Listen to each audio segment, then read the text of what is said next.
Você já parou para pensar que o diabo ele conhece a Bíblia muito melhor do que muita gente, né, que está sentada no banco da igreja todo domingo? Pois é, ele não tem o menor pudor de usar a própria palavra de Deus para tentar nos derrubar.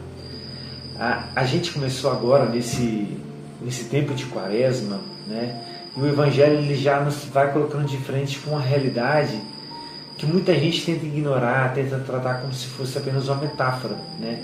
A existência de Satanás. Para nós, né, que somos católicos, isso não é uma opinião ou uma lenda, né? Isso é um dogma de fé. O inimigo ele existe, né? E os demônios, né, dele estão por aí querendo atrapalhar a nossa vida. A liturgia desse primeiro domingo, ela mostra exatamente como é que ele trabalha. O que a gente vê no deserto é Jesus indo até lá, conduzido pelo Espírito Santo, para quê? Para vencer a raiz da tentação no nosso lugar. Ele faz isso para que nos unidos a Ele, né, pelo nosso batismo, pela confissão, pela Eucaristia também, possamos vencer o mal. Mas para vencer, a gente precisa entender a psicologia do inimigo, né? Na primeira leitura, a gente vê como ele agiu lá atrás com Eva, né?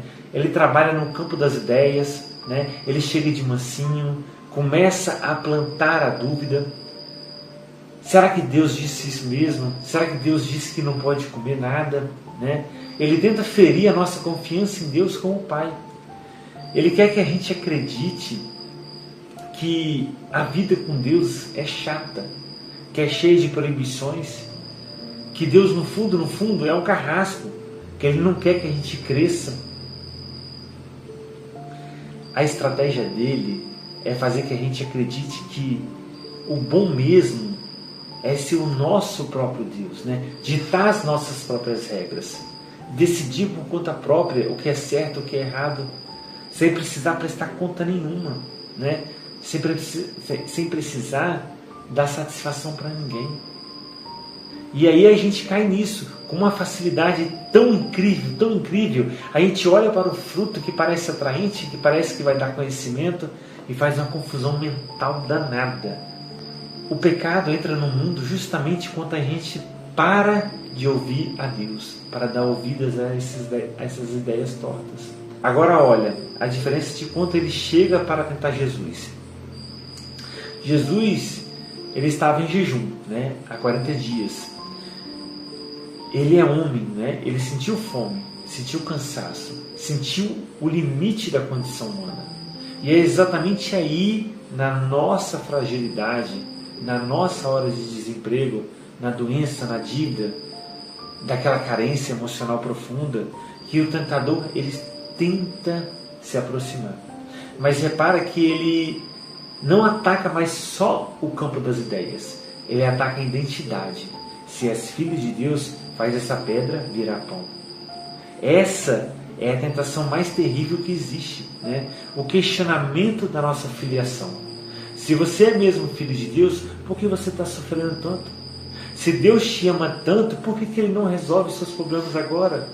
Ele pega uma necessidade humana legítima, como a fome, né? E tenta o quê? Inverter a realidade. Ele quer que a gente faça a pedra virar pão. Mas a pedra é pedra, pão é pão. O espírito do mal, ele quer bagunçar, né? Ele quer deixar as coisas que se perca a clareza.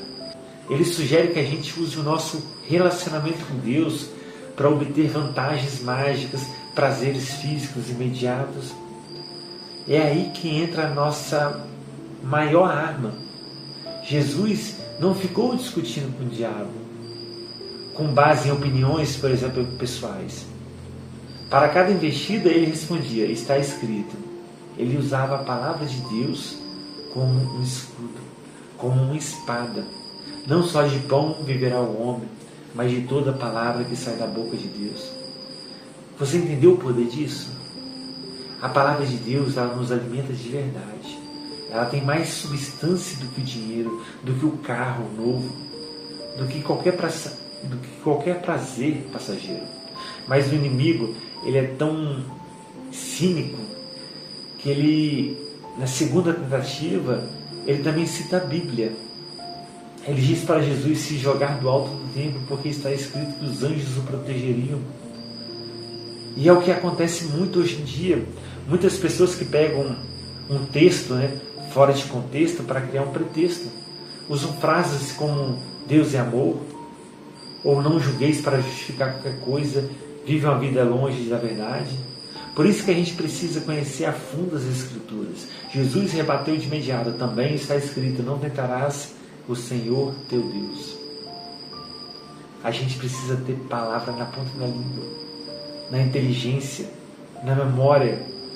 Para quê? Para a gente não ser enganado, né, por esses discursos religiosos bonitos, mas que no fundo nada mais são vazios. Por fim, o diabo ele tenta tudo ou nada. Ele mostra todos os reinos do mundo, toda a glória, e diz, eu te dou tudo isso se você se ajoelhar e me adorar. Muita gente que não abandona Jesus porque está com raiva, com fome, mas porque se encanta com o brilho do mundo. O inimigo ele oferece um caminho largo, uma porta fácil, uma vida sem subidas, tudo no ar. Desde que você traia os seus valores, suas convicções. Ele usa um ambiente religioso, né, o alto do monte, o alto do templo, para quê? Para que seduzir as promessas, né? Seduzir as pessoas com promessas, com prosperidades malucas, uma vida fútil. A gente vê por aí mesmo tantos pastores prometendo tanto, mas a resposta de Jesus era definitiva: vai-te embora, Satanás, adorarás o Senhor teu Deus e só Ele prestará culto. Nós precisamos desse mesmo compromisso. O texto bíblico, quando proclamamos com fé, tem poder de exorcismo, tem poder de cura, tem poder de reativar a nossa alma. Não adianta nada a gente querer saber, citar, né, filósofos, poetas, refrão de música, se a gente não consegue lembrar de um versículo que nos sustenta a nossa fé na hora da provação. A Quaresma é um tempo de abundância de graça. É um tempo da gente se unir a Cristo pela oração, pelo jejum, pela meditação da palavra. Se um só homem, Adão, trouxe o pecado pela desobediência, um só homem, Jesus, nos trouxe a justificação pela obediência. E a gente vê isso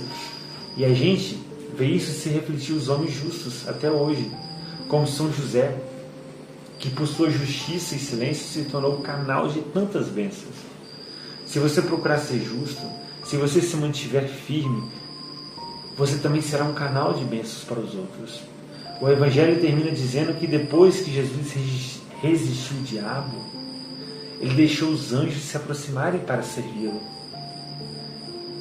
Que alívio sentir que o inimigo foi derrotado. Mas entenda, os anjos só vieram porque Jesus perseverou. Deus vai prover, Deus vai honrar a sua luta e o seu sacrifício, mas você precisa estar armado com a espada do Espírito Santo, que é a palavra de Deus, viva dentro de você.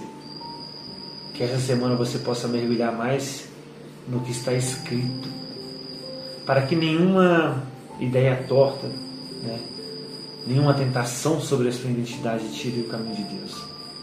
O caminho de Deus que preparou para você.